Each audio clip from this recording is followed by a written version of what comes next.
এখানে শুধু মানবতার বিষয়, ভালোবাসার বিষয়, প্রতিবাদের বিষয়। মানুষের সব রাস্তা এক জায়গায় এসে মিশেছে শুধু প্রতিবাদের করার জন্য, ভালো ব্যবহার পাওয়ার জন্য মানুষের কাছে। এই জন্য আজকে যুবকরা হয়তো আমার সঙ্গে মিশেছে, তাদের যে যুবকদের কণ্ঠ তো বজ্রকণ্ঠ। আমার ভালোবাসা ফকিরহাট উপজেলার জনগণের পক্ষ থেকে আপনাদের ভালোবাসা।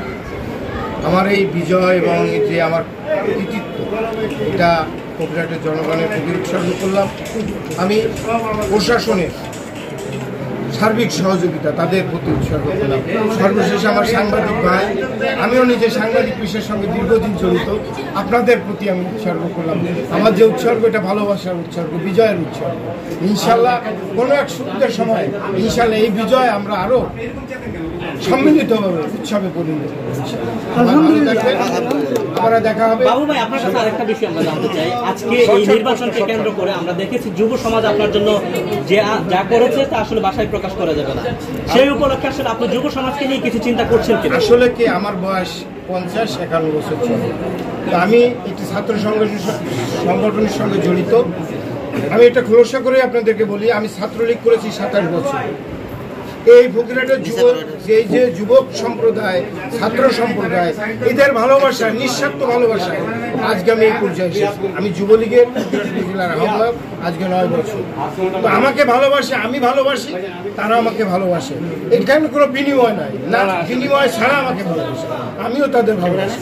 আজকে দেখেন, এত বড় একটি উপজেলা ব্যাপী নির্বাচন, এখানে কিন্তু অর্থের কোনো বিষয় নয়।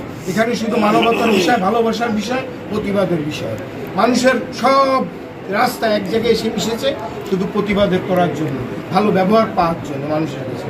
এই জন্য আজকে যুবকরা হয়তো আমার সঙ্গে মিশেছে, তাদের যে যুবকদের কণ্ঠ তো বজ্রকণ্ঠ, সে হয়তো আমার কণ্ঠ দেখেছে, তাদের আমার মাধ্যমে তাদের কণ্ঠটা প্রতিধ্বনিত হোক ফকিরহাট জনগণের মাঝে। সেই জন্য আমার সঙ্গে তারা শেষে মিশেছে। আমিও তাদের অভিনন্দন জানাই এবং তাদের যুবক ভাইদের শক্তি আমার শক্তি। তাদের শক্তি নিয়ে আমি ফকিরহাটের জনগণকে ভালোবাসতে চাই, জনগণের পাশে থাকতে চাই, জনগণের সেবা করতে চাই। দলমত নির্বিশেষে, ধর্ম বর্ণ নির্বিশেষে সবার ভালোবাসা নিয়ে এগিয়ে যেতে চাই। তবে ফকিরহাটের জনগণকে আমি কিছু দিতে চাই, যেটা আর্থিক সম্পর্ক হবে না, যেটা হবে মানবতার সম্পর্ক, যেখান থেকে মানুষ কিছু শিখবে, ভালোবাসা পাবে, ভালো ব্যবহার পাবে, আমি এটি করতে চাই। ধনী দরিদ্র বলেন, গরিব মেহনতি বলেন, যে সমাজে মানুষ হোক না, আমার কাছে ধনী গরিব কোনো বিষয় না। কারণ আল্লাহ পাক আমাকে এমন পরিবারে আমার জন্ম দিয়েছে যে টাকা কি, এটা আমার আরও 50-60 বছর আগে দেখেছি। তো সেইখান থেকে আমার টাকা পয়সার কোনো লোভ আমি লালসা করি না। আপনাদের একটি মেসেজ দিতে চাই, সেটি হলো ফকিরহাটের কোনো জনগণ যদি ফকিরহাটের কোনো পাবলিক 5টা লোকের ভিতরে একটি লোক সৎভাবে ইনকাম করে, আমি ওয়াহিদুজ্জামান বাবু তার ভিতরে একজন।